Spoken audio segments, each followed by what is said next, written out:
Our scripture reading this morning comes to us from the Old Testament book of Job.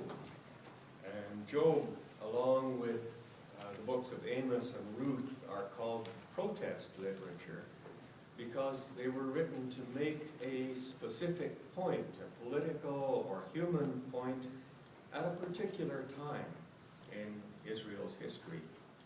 Job is the best known of these books, and it raises the deepest human questions because it deals with the most ancient of human fears. It examines the question of meaning through the lens of human suffering and the absence in this world of what we understand as fairness and justice.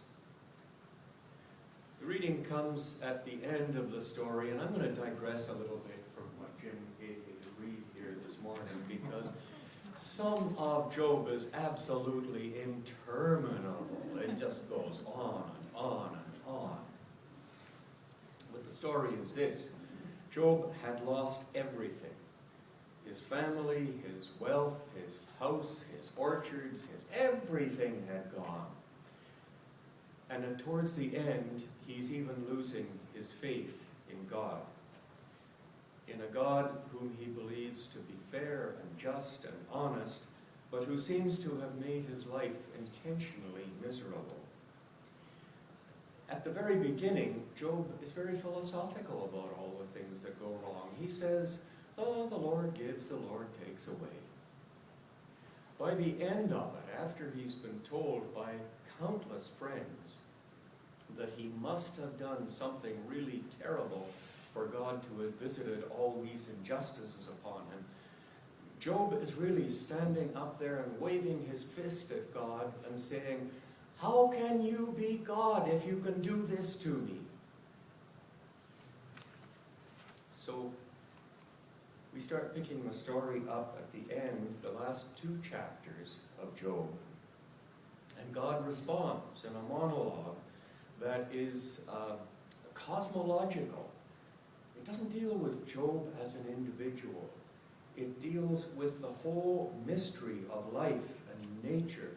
And it challenges Job and us and anyone who would listen to enter into the awe and the wonder and the mystery of God.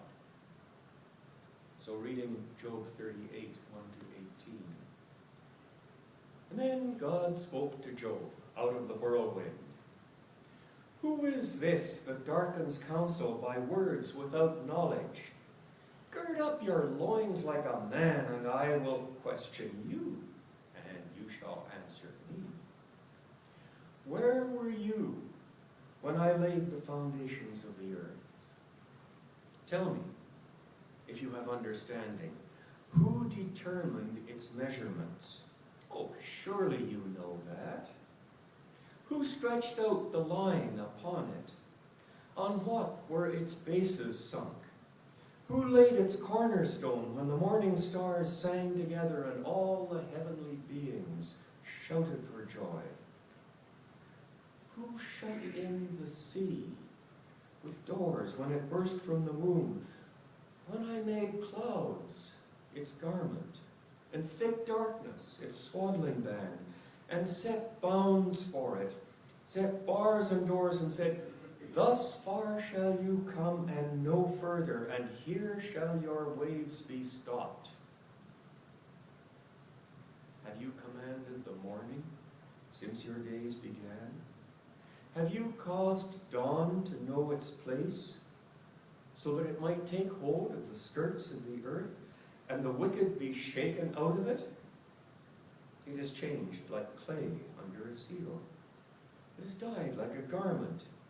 Light is withheld from the wicked, and their uplifted arm is broken.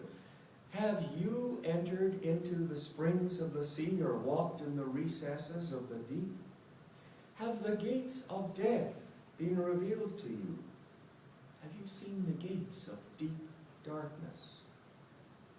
Have you comprehended the expanse of the earth? Declare it if you know all this.